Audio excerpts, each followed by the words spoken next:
Kindly sit down. Salamat po. Ah,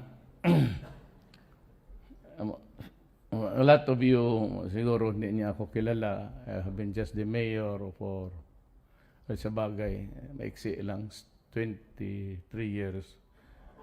Mayor ng Davao City. I have been a congressman during the 11th Congress. We were the Congress that impeached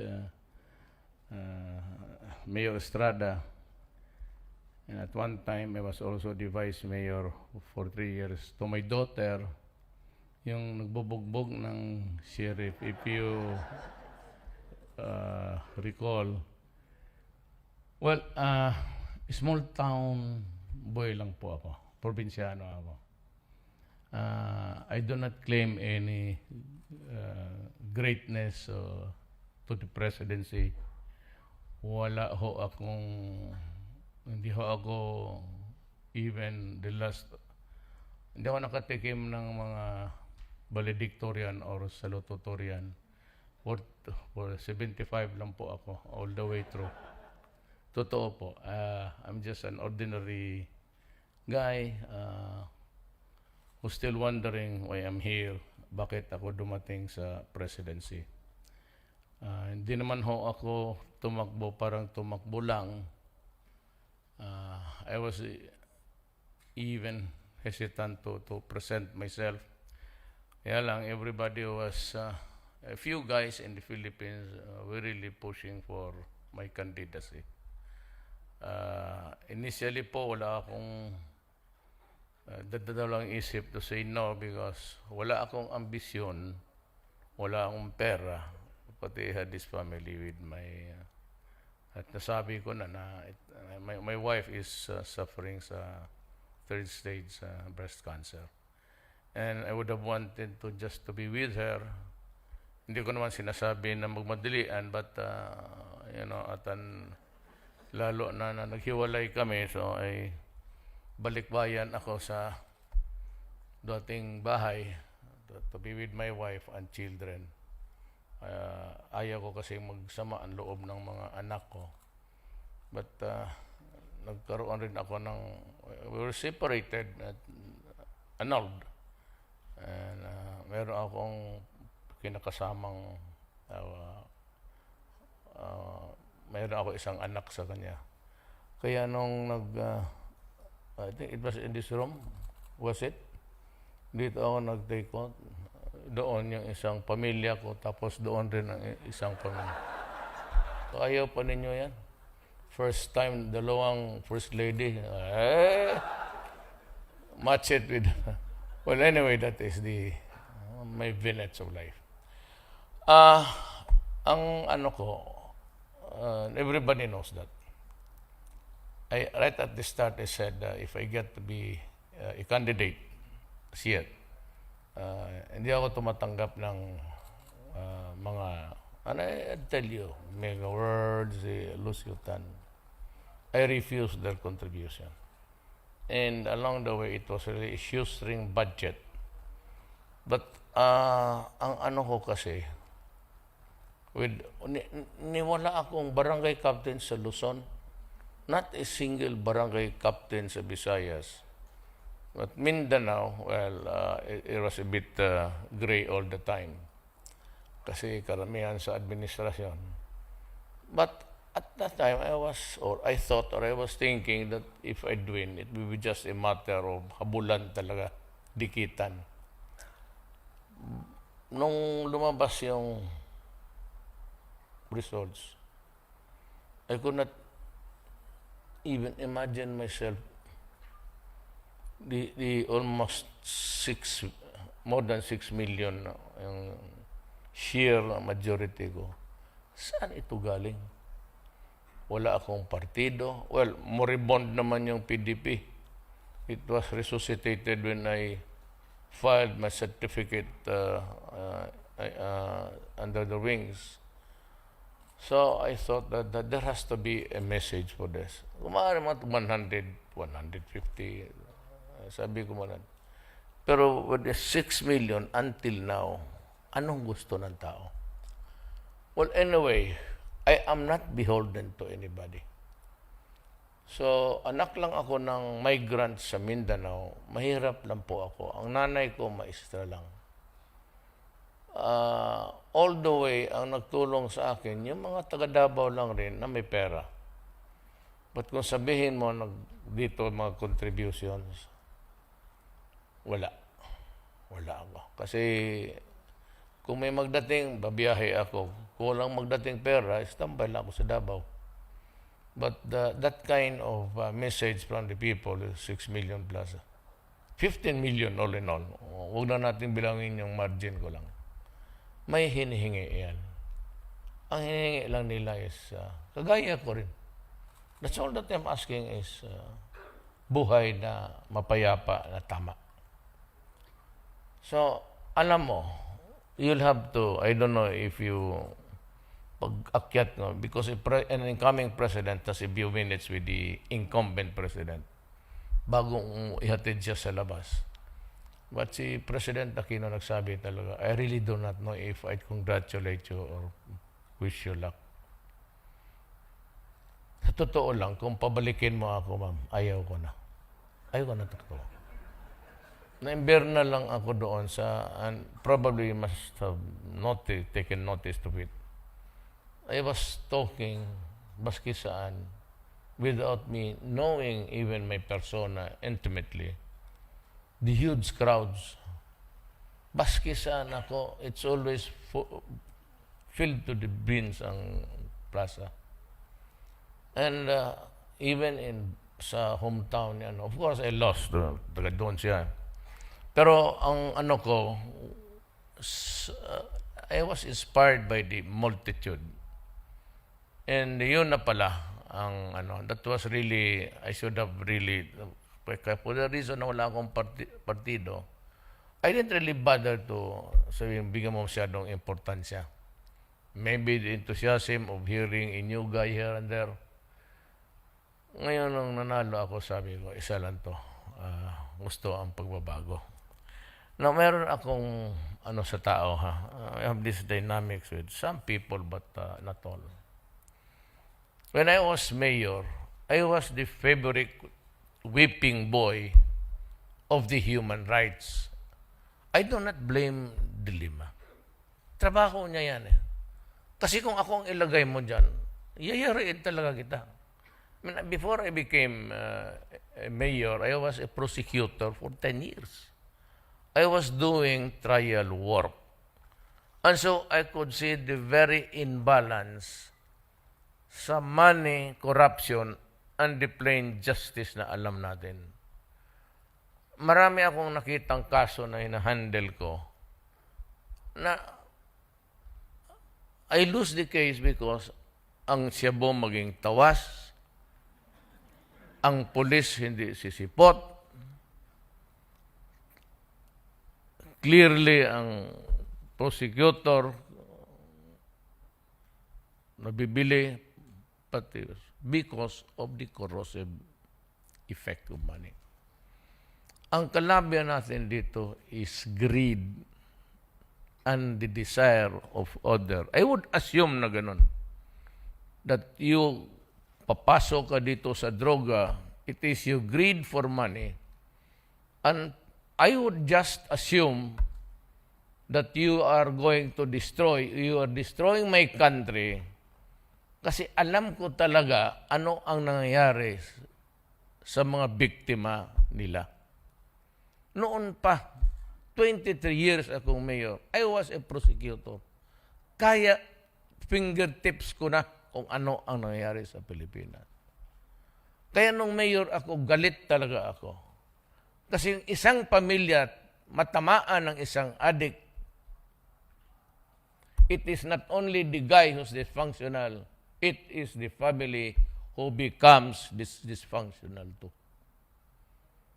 Mayroon kasing development sa ating bayan at maawa ka sa mga kapatid natin.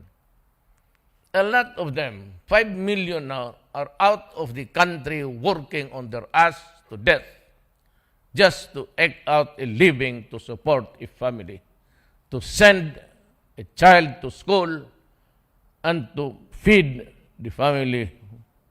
Hanggang ngayon, papauwi ko na lang, kukunin ko na lang kasi bumagsak yung because of the oil. And those are the imponderables of life. When it's good, it pours. When it bads, it's really an arid thing.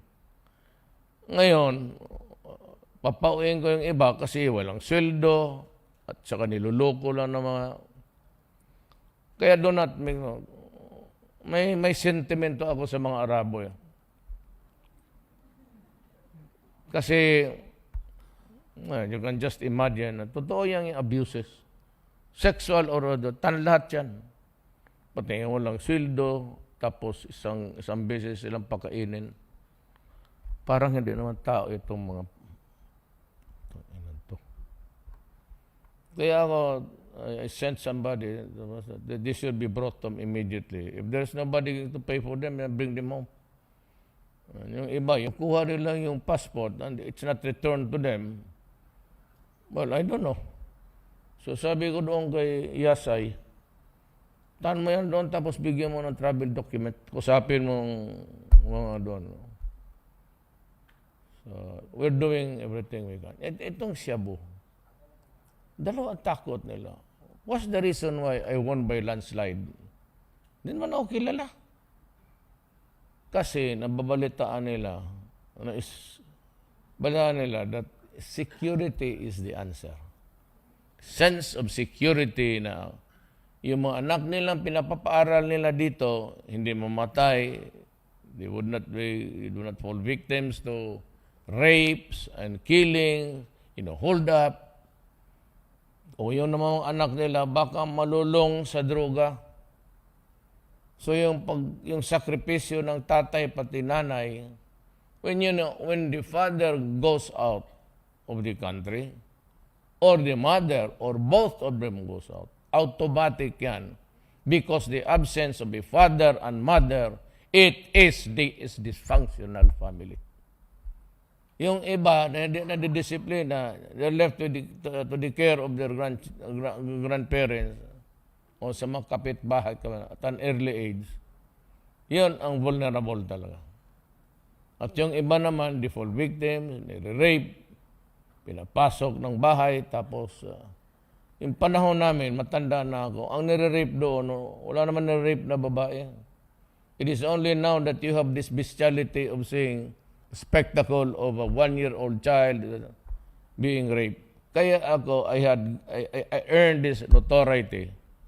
Ay sinabi ko nung mayor ako, umalis kayo dito sa Davao. Ayaw ninyong umalis in front of the media, national. Ayaw ninyong umalis dito. If a drug pusher, patayin ko kayo. Tapos, walang istorya. I am willing to accept the consequences. I assume for responsibility at okay lang sa akin. Whatever happens, when I'm the president now, I'd like to repeat it to you again. Itong problema ng bayan, especially drugs, I'm putting at stake my honor, my life, and the presidency. Kung matanggal ako dito, fine. Wala naman akong dyan sa, ayaw ko nga tumakbo eh. O di sige, mag-uwi na ako sa amin. Military kudeta, you want to make stage a kudeta, fine. Tawagan ninyo ako. Ako ang mag-swear sa inyo yan. Ladies and gentlemen, the military would like to take over the country. Ako pa, raise your right hands. I, Major General, would like to be the ruler of this country. Go ahead. Tignan natin kung...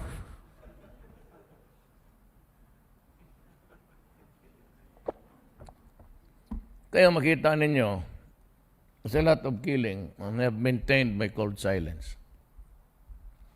Nag-warning na ako. Wala akong magawa. You want me to fight the drug war? I am not fighting a crisis. I'm fighting a war. Ang mga amo nila, drug lords, because media is fun of, where's the big fish? Duterte, mga pulis, you kowtow and you protect, kasi may pera kayo. Wala na yan dito na sa China. even the matrix, aming intelligence, talaga, yung board, may 5 muka doon na may pangalan. Of course, they are aliases. Saan ko hanapin? Doon sa China. You have this big digital map. Real time. Focus lang nila. Saan ba natin ang sunod? Yan. Bandakan, dyan, i-focus mo. Yan yung tindahan dyan. Dyan mo ihulog. Tapos sabihin mo yung pera, kundi niya sa tondo, may nakasakay doon na kotse naghintay. So how now, who are here on the ground? It's the apparatus. Yung mga tenyente niya, tapos yung mga basurero. Yun tawag niyang basurero. Sabi niya, bakit mo pinapatay ang pati? Anak ka ng... That, if I have to stop the problem, I have to deny them the market. And before I can do that, I have to exterminate the apparatus.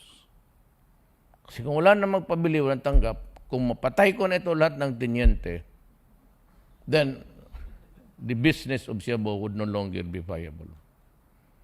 No, sabi, Duterte, extrajudicial, ano. And I never really, I never said yes, I said no. But ngayong inipit ko ng lahat. Look, it's 570 to date who are surrendering. Tignan mo ginawa nila sa bayan natin. Kaya ako galit. Kaya talagang galit, as in galit. Noon pa, mayor pa ako. Kasi dito na ako naka-experience. Mayor pa ako, huwag na yung presidente. Na isang kumpare ko magtawag sa akin, iiyak sa telepono. Rod, pwede pa kang pumunta dito? Insular Hotel. That's a high-end... because of my friend, it's 2 o'clock in the morning. Pumunta ako doon. Sabi ko, anong diferensya? But I could hear music inside the wagon o yung van blaring. At I could distinctly hear the shouts of a woman. So pagpunta ko, embrace me, umiiyak. Almost to a desperation. Sabi ko, why? Sabi niya, Mayor, sorry talaga, pero yung baril ko kasi naiwan ko sa opisina ko sa baba. Kinuha ng anak ko at dinala doon sa, nire-rape niya yung kapatid niya na babae, elder. So sabi ko, I was, kung akyating ko to, o yung polis, baka magkabarilan, pati yung 2 anak ng matuloy ang mamatay. Sabi ko, tiisin mo na lang. Mag-wear off yan. So, pinasok ko yung asawa ko. Sabi ko, wag mo na lang kasi you're avoiding scandal. Sige ka, iyak dyan. Sumama na lang kayo sa akin. Let's have coffee somewhere else. Naghanap kami ng mga kape-kape. But the wife was, sinuwi ko sila. Tapos yun, mga 10 o'clock, he called me, sabi niya, tulog na yung anak niya na one time, I'll give it to you raw.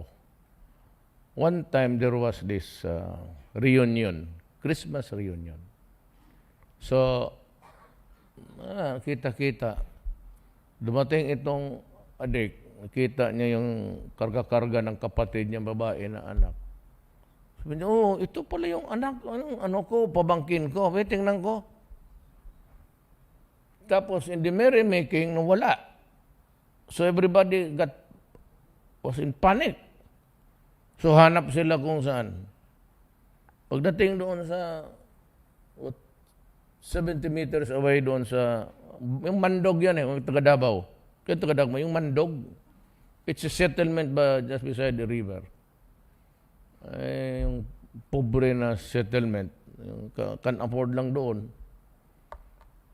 Makita yung bata, nakabukas na yung abdominal cavity.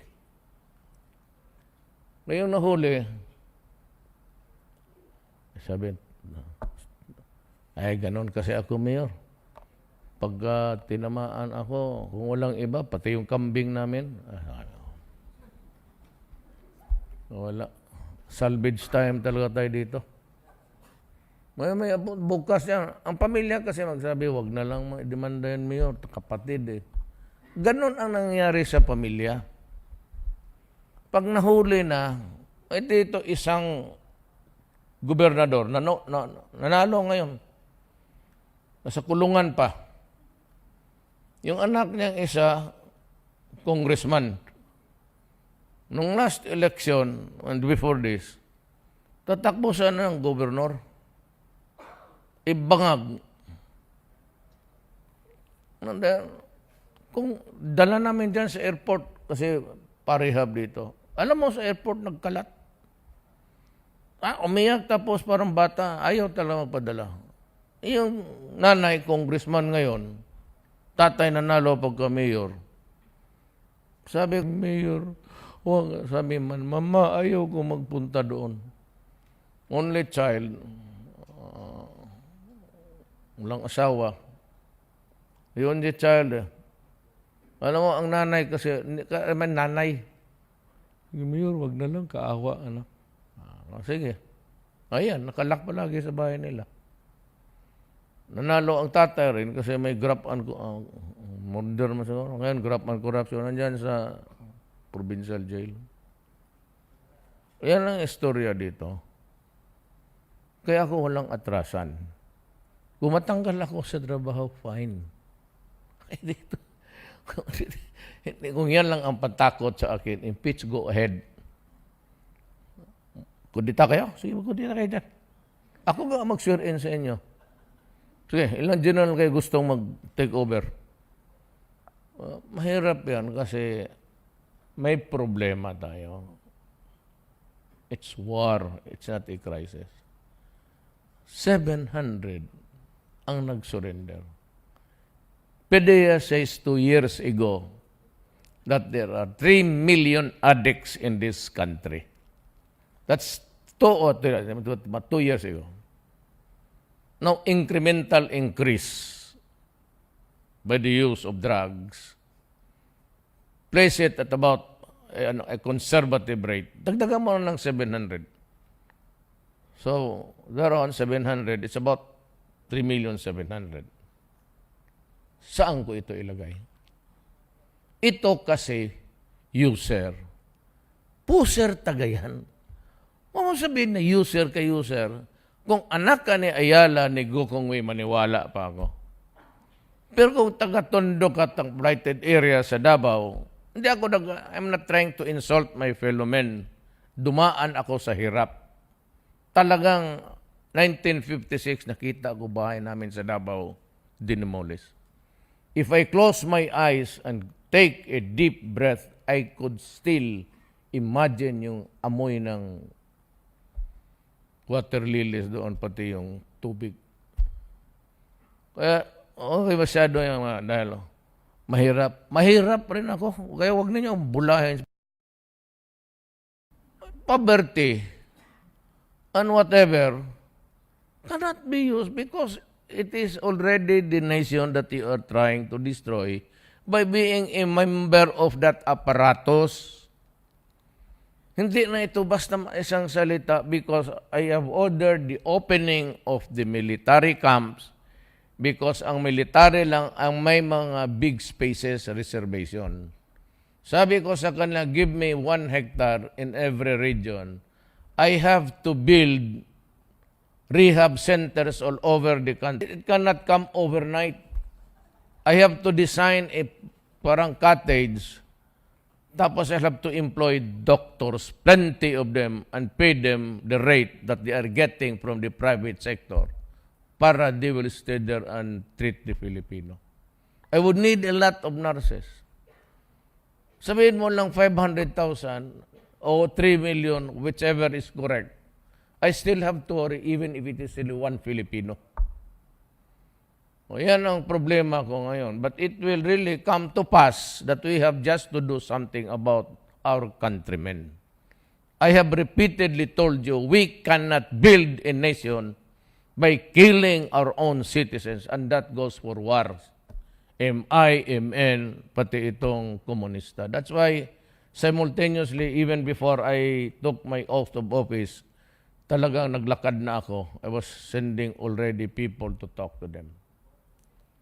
Kasi pag hindi ito natapos, pag hindi ko ito natapos, itong problema sa drugs, walang Pilipino na presidente makatapos yan. Tingnan mo.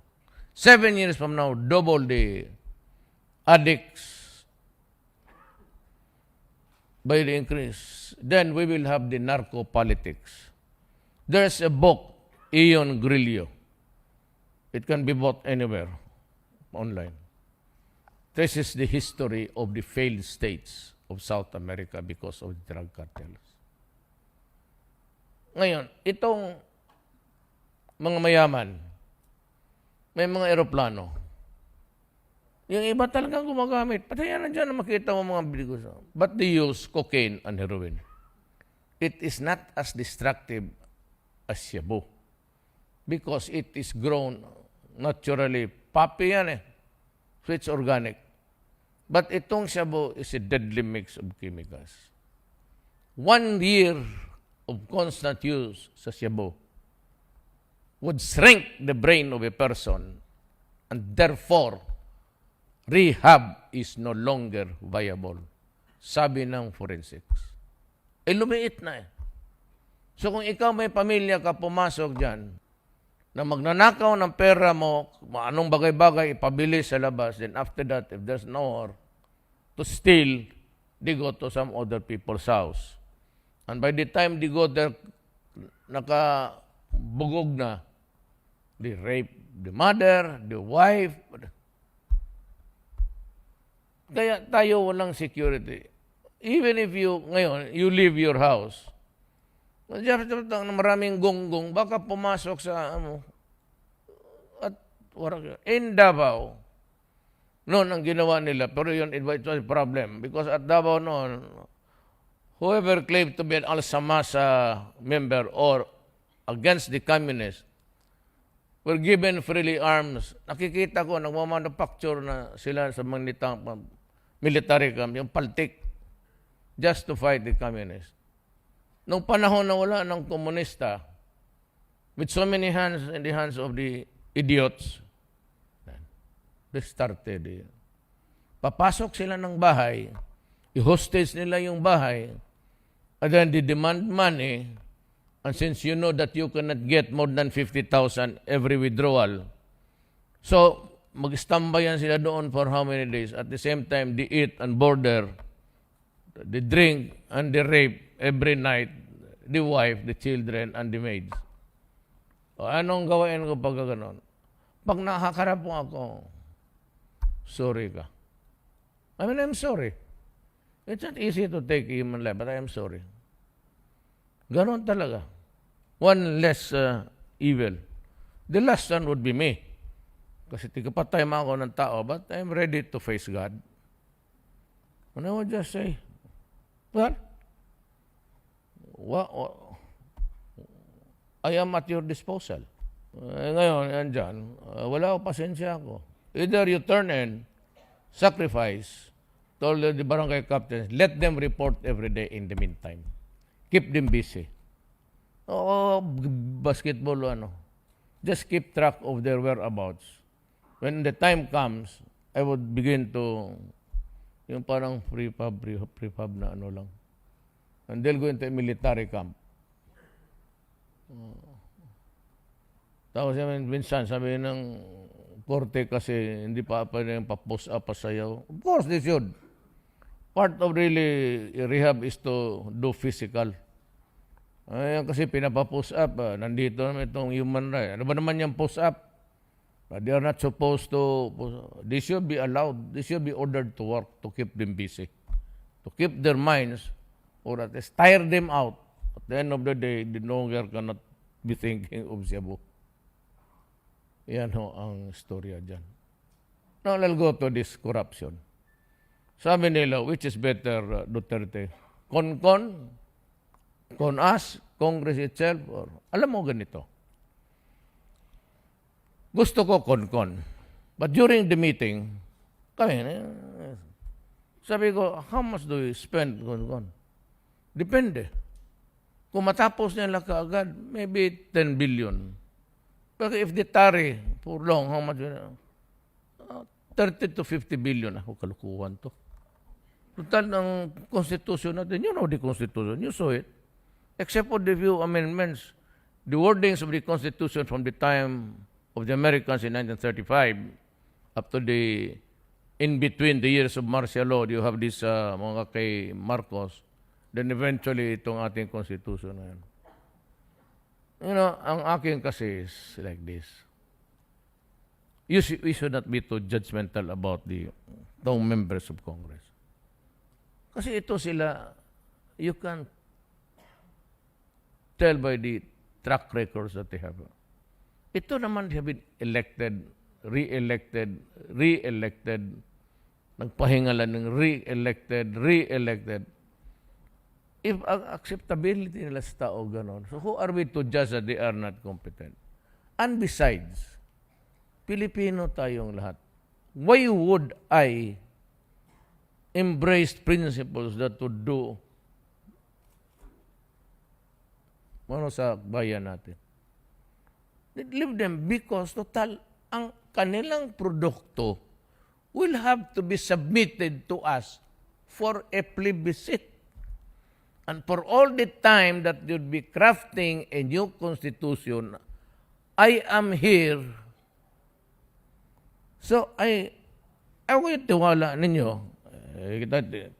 Binigyan na lang rin niyo ako ng 15 million. Then at least maniwala kayo that I will be the last one to agree to anything there that would destroy our country. And even lalo na yung pera.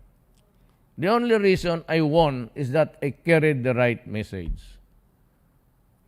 I have to stop corruption. Now I'm telling you, it will really be a clean government for the nth time. I'm telling you that. Tapos, I was telling the message of drugs and criminality. Actually, that was, the centerpiece was really federalism. Pero kung ayaw ng tao, then fine. But we would have to give to the Moro people what they deserve. In 1521, when Magellan landed in the Philippines, somewhere in Leyte, he brought with him Christianity.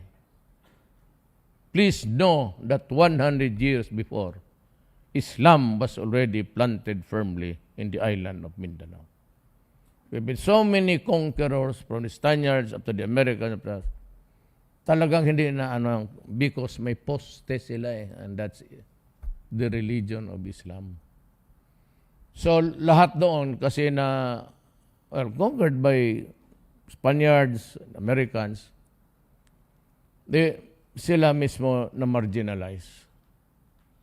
But, along the way, it created hostility, animosity that until now exists.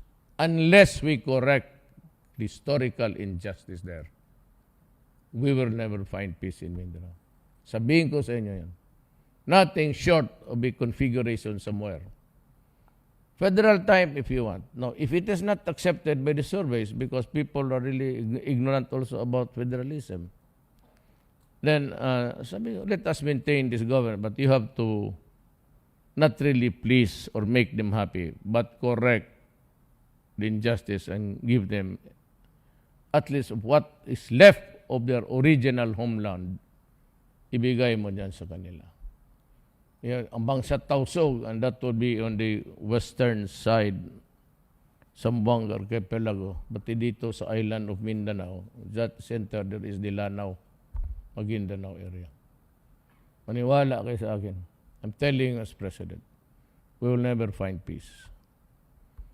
Ngayon itong kon-kon, ang ayaw ko lang dyan is, ang plano ko talaga is to, may orders to the Comelec, destroy the oligarchs that are embedded in government now. Yan yang sila. I'll give you an example. Publicly. In front of the National Media. Ongpin. Roberto. Malakas kay Marcos, Trade Minister, I think. Then malakas siya in succession. Ramos, he was a hanger-on. Then kay Gloria, kay Pinoy.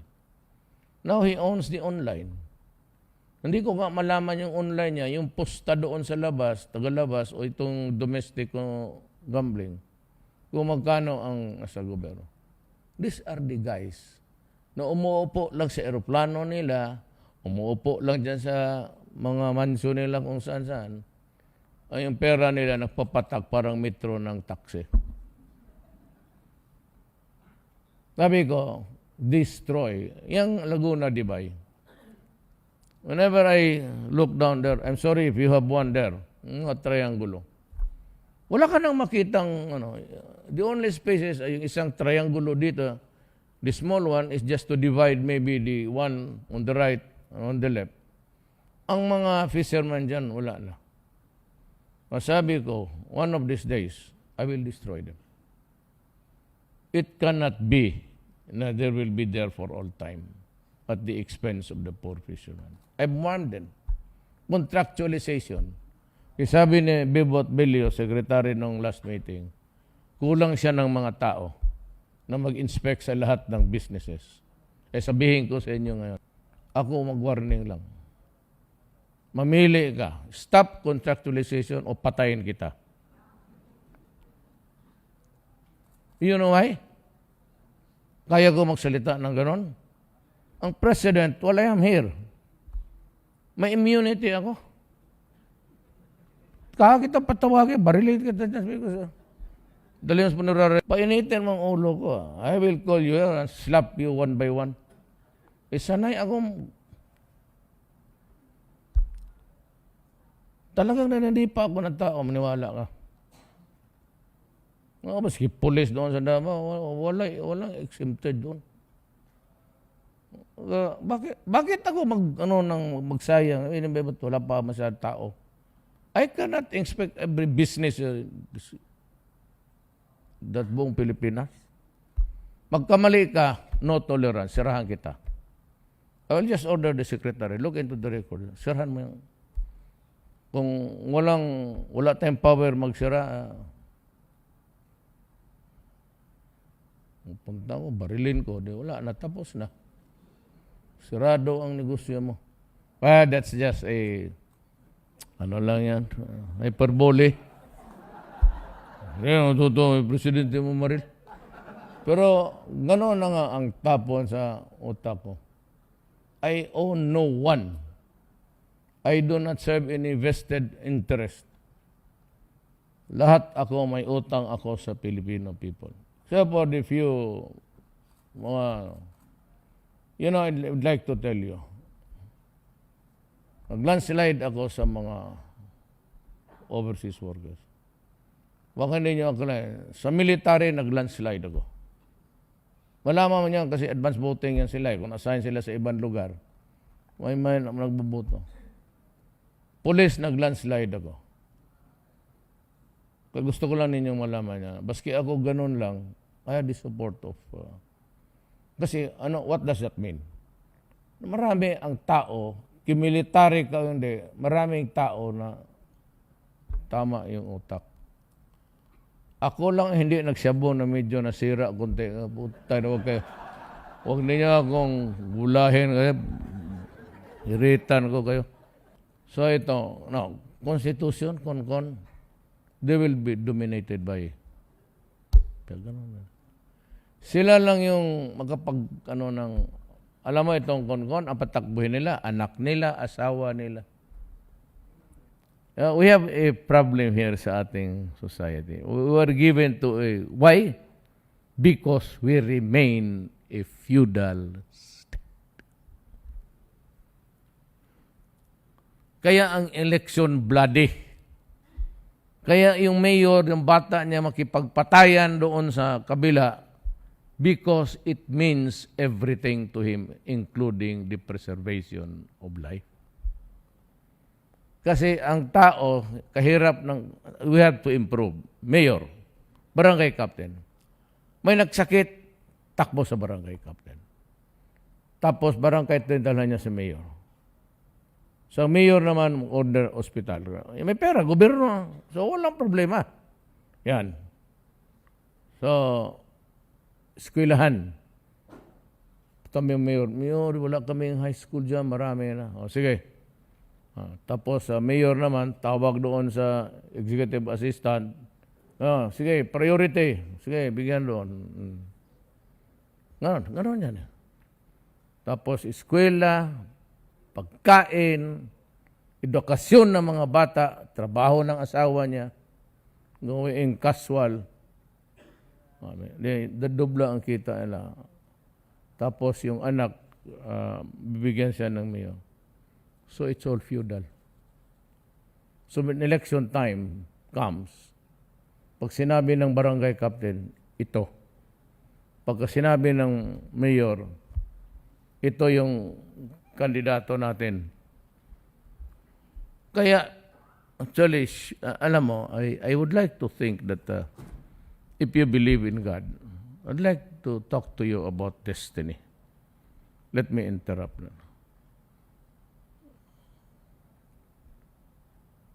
Destiny is God-given. Alam mo ako, kilala niya ako. Kayo, alam naman niya wala akong partido. If at all, ano lang yung for show. Parang for the purposes of that.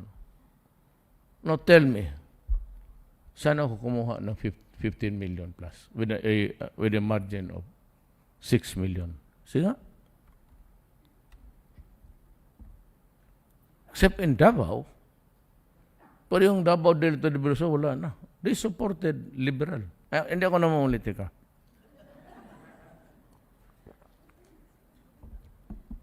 Saan ako kumuha ng boto sa Luzon? Nagwalop ako. Alam niyo, nag-landslide ako, Metro Manila, pati Calabarzon. But in all the surveys, I was lowest here. Bakit naloko ko itong mga Tagalog? Bisaya, okay lang kasi. Bisaya eh.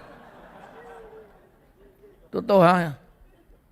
Until College of Law, kasi panay lang rin kasi, yung Minjula dyan, nandiyan yung Ligarda dyan sa kanto na yan. We serve the best child. Pagdating sa classroom, magkatinginan lang sa, sige ba? Kala mo nag-away, ha? Okay. Taka ka doon, sige na inom. 75 lang. Pero okay man. Classmate ko, kababata ko, yung mga taga-Davao. Classmate ko yun si Dominguez. From kindergarten to high school. Valedictorian. Na-expelled ako sa Ateneo, lumipat ako sa Digos, Duresa, valedictorian. Tugade, mas may classmate San Beda, valedictorian. Rudy Salalima, yung ito sa mga, cum laude yan. Ako, andyan man, taga San Beda, bungbong. Mag-graduate na lang. Hindi pa ako pinasali sa graduation exercise. Hindi dahil hindi nakabayad ng tuition. So, uwi ako doon si Bataw, uwi ako ng Davao. Sabi ng nanay ko, Rodrigo, kailangan magkuha ng ticket. Kasi alam niya, nag-practice na kami magpaso dyan sa stage. Sabi man ng pari man magulo kasi ang San Beda. 1972 kami, Marcelo. Sige, putukan. Ang kalaban nandito. Kami na sa labas dyan. Sige, marcha. Sabi man ng pari na, lang daw, ipostpone na lang muna. Nag-attend lang kami ng mass, tapos binless kami. Wala, God.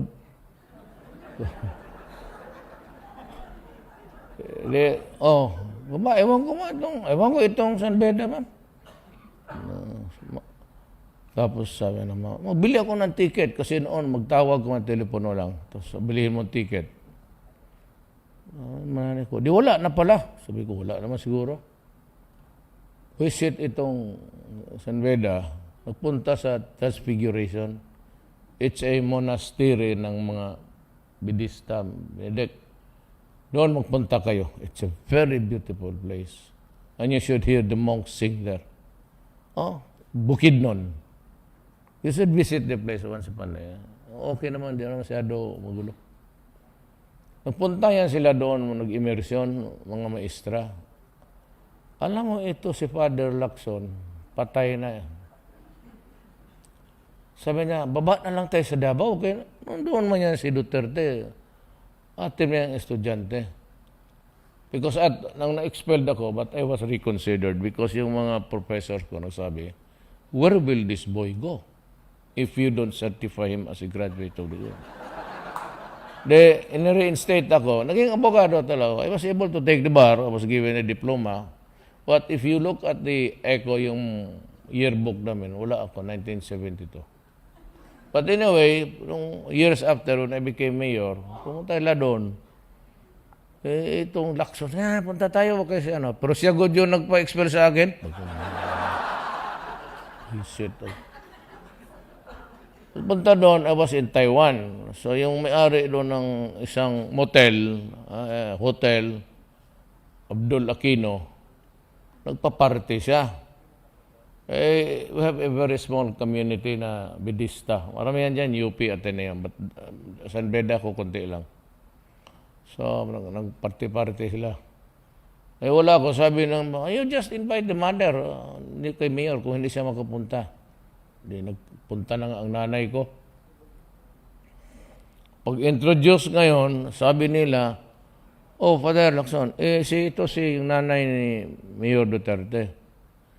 Hindi naglamaan na sila. Sabi ng nanay ko, o nga pala, Father, yung graduation nila ni Rodrigo, natuloy ba?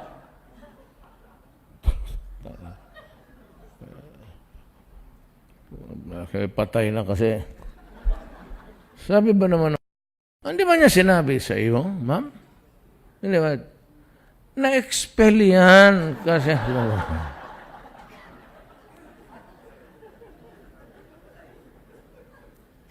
So, pinatawa ko ng nanay ko. When I was confronted by my mother, I knelt down and cried and asked for forgiveness. Sabi ko, ma, patawarin mo talaga ako. That was the story. Please forgive me, Father. Pati naman, my mother died 2 years ago. So, yan ang... Kaya makita mo sa utak ko, ano ako, pero ayaw ko talaga yung... I never condone oppression. Kasi when I was a fiscal, I was only investigating 3 cases. Cases against the rebellion, military, and police. Pero yung military and police, basta duty connected in the performance of duty, binagsak ko talaga. Yung mga rebellion, pag hindi masyado, lalo ng fabricated evidence. So I was just fair to everybody. And that's what, I still have that value. Ayaw ko ng oppression. Ayaw ko ng ginaganon tao. And we have this problem. And we have this problem in our body politic that money still runs. Kaya the only way really is to, kaya malaking budget ngayon is education. It is up by more than, siguro about 35%. Then health, then agriculture. Wala yung defense ko, kunti lang. Wala naman tayo kalaban. Ito lang namang but this campaign against, I cannot, hindi ako do not give me that, sabihin mo, ito mahirap lang. Kasi but Chinese do not be offended, I'll tell you. My mother is in Mestiza, Maranao. My lolo sa mother side ko, Chinese. My father is a Cebuano. And since we trace our lineage here through the father, if you would ask me, I am a Cebuano, a Visayan. But I never lived there even for a moment. Kasi ko lang. Itong mga in-check, ganito yan. Hindi yung in-check na sabihin mo na maramihan isang transaction. Ang in-check ko kunti, dahan-dahan lang. Wholesale yan. Baski mahirap ka, kung makita lang sa 5 pesos sa iyo, if I can get the whole of Tondo contaminated, the whole of Pandacan, at the end of the day, mas marami ang kita ng mga rito. Now, there's no big time now. And they are cooking it sometimes, ships, on board, lumuluto sila. Then they would go nearer to the boundary, itapon nila yung shabu, balot ng plastic or bakal, ng drum. Lagyan nila ng GPS. So yung mga lieutenants, alam nila kung paano abutin yung in a jiffy. Faster than usual. Because of the GPS. Niluluto na nila yung... So, give us a break, kami taga-gobyerno. As long as the apparatus is there. Pero kung wala nang mag-accept ng delivery sa yung basura, wala nang runner, I am sorry. Wrong. It is fundamentally wrong. Is it the only way? Up to this time, yes. I'm sorry. I cannot do that. Unless I can get hold of the entire gamut of the organized crime. Is Mexico into us? Yes. Ang Senyalosa of Mexico, yung cartel nila. Tayo ang transshipment.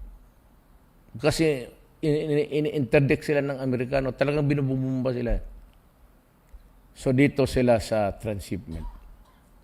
And for the Philippines, the right side hemisphere dito sa South America, active dito is the Senyalosa. I'm telling you now. I will never foist a lie on you. That is the truth. Elections here, we will just have to educate our children. Until everybody is, and until the economy improves, they'd always be beholden to the feudal lords, and that is really the politicians. Ako lang ang nakalusot na, kasi sabi ko nga, destiny. But if you remember, for all of my faults, try to recall, even during the debates, if you're listening, I was the only one invoking the name of God. Di ba? If God wills it, if I become May President, or if God wants me to be President, yun ang destiny nun. Wala akong pera, wala. But if God wants me to be President, I will be President. If God does not want me, I'm sorry. Hindi ko talaga papel yan sa buhay ko. And yet, I made it.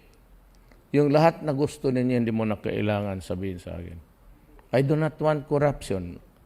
Every meeting, I'd always say, please stop the smuggling. It's not you, but down the line, the lower echelons, yung implementation, dyan ang nakawan. Please see to it that it is delivered the rightful worker. You do not want oppressioner. I will never allow government to oppress people. You do not want lahat. Ayon, simply, you do not, gusto ninyo tama lang. So I'll give it to you. Yung tama na legal. Period. And if I go out there, come back here and shoot me, I'd be glad to go to heaven. I'm tired. I have been in the service of this government for 40 years. Hindi madali. It's by no means an easy thing to do. So wala na akong ambition because I have reached sagad na. Sabi ko nga, if you can't amend the Constitution, and you can do it by 3 to 4 years, and you can elect a new president under a parliament like France, I will willingly give up the remaining years of my term. I'll go out. Walang drama, wala lahat. Magre-retire na ako. But I will be there to husband. So do not be afraid actually of whatever method that they would use. Because your guarantee is ako. I will never allow, sabihin ko talaga sila, Wag yan. Kasi pag pinilit ninyo yan, sisirahan ko itong Congress, ulihin ko kayo lahat. Mamili kayo. O totoo. You do it properly. Do not, wag mong lukuhin ang tao. Pag pinilit ninyo yan, sirado kayo lahat. So we'll talk of Congress 10 years from now. Matakot man yan. Ihalo ko kayo doon sa mga adik. Maraming salamat po.